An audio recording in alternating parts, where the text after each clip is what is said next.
ডালের বড়ি দিয়ে কচি কুমড়ো ডাঁটার তরকারি। সকাল সকাল চলে গেলাম বাগানে। কিছু কচি কুমড়ো ডাঁটা আগের দিনেই দেখেছিলাম, সেগুলোকেই কেটে নেওয়ার জন্য। এই বৃষ্টির জন্য প্রচুর পরিমাণে গাছে কচি কচি ডগা এবং পাতা গজিয়েছে।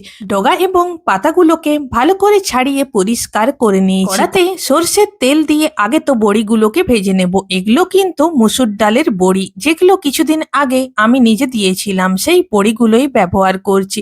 বড়িগুলো ভেজে নেওয়ার পর সেই তেলের মধ্যে অল্প পরিমাণে পেঁয়াজ, তার সাথে পাঁচফোড়ন আর কাঁচা লঙ্কা ফোড়ন দিয়ে শাকটা দিয়ে দিলাম। অল্প একটু নুন আর অল্প পরিমাণে হলুদ গুঁড়ো দিয়ে 1-2 মিনিট নাড়াচাড়া করতেই দেখো জল বেরিয়ে এসছে। আরো কিছু পরিমাণে জল দিয়ে ঢাকা দিয়ে দিলাম সিদ্ধের জন্য। এরপর একটা বাটা মশলা দেব, তার মধ্যে রয়েছে অল্প একটু সর্ষে আর অল্প পরিমাণে আদা বাটা। মশলাটাকে ভালোভাবে মিশিয়ে নিয়ে আবারও ঢাকা দিলাম সেদ্ধ হওয়ার জন্য। মাঝখানে একবার চেক করে নিয়েছিলাম যে সেদ্ধ হয়েছে কিনা, তখনও একটু বাকি ছিল।